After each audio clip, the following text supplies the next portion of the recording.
जब से शुरू हुआ है जीवन, तब से कविता का हुआ जन्म। प्रकृति में चलता रहता जीवन दाता का गीत हर दम। जीवन से पहले भी ब्रह्मांड ईश्वर के गुण गाता था। हर कोना प्रकृति का इस कविता में रम जाता था। हर कोना प्रकृति का इस कविता में रम जाता था। जैसे ही पड़ती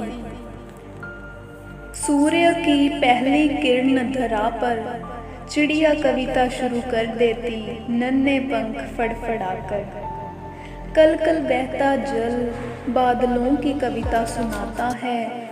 वर्षा की बूंदों में जीवन दाता खुद गाता है। वर्षा की बूंदों में जीवन दाता खुद गाता है। पेड़ों के नन्हे हरे पत्ते परियों की कविता सुनाते हैं और अपने बचपन के खुशी भरे गीत गाते हैं। गौशाला में जब ग्वाला धारें निकालने जाता है, फिर तो संगीत का एक नगमा ही छिड़ जाता है। मनुष्य भी ईश्वर की महिमा में कई कविताएं रचता है। मनुष्य भी ईश्वर की महिमा में कई कविताएं रचता है। कई बार कविता में सामाजिक मुद्दों पर भी डटता है। कविता समाज का शीशा बनकर संसार की तस्वीर दिखाती है। और कबीर फरीद गुरु नानक की कविता ईश्वर संग मिलाती है।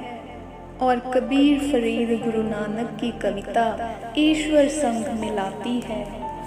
परंतु आज मनुष्य ने अनसुना किया वृक्षों की कविता को और ठेस पहुंचाई उनकी पृथ्वी माता को। प्रकृति जब अपनी कविता ना सुना पाती है, तो नीले बादलों में आंसू भर लाती है। तो नीले बादलों में आंसू भर लाती है, जिससे धरती पर आती बाढ़ जैसी प्रकोपी।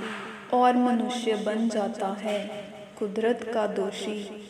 और मनुष्य बन जाता है कुदरत का दोषी।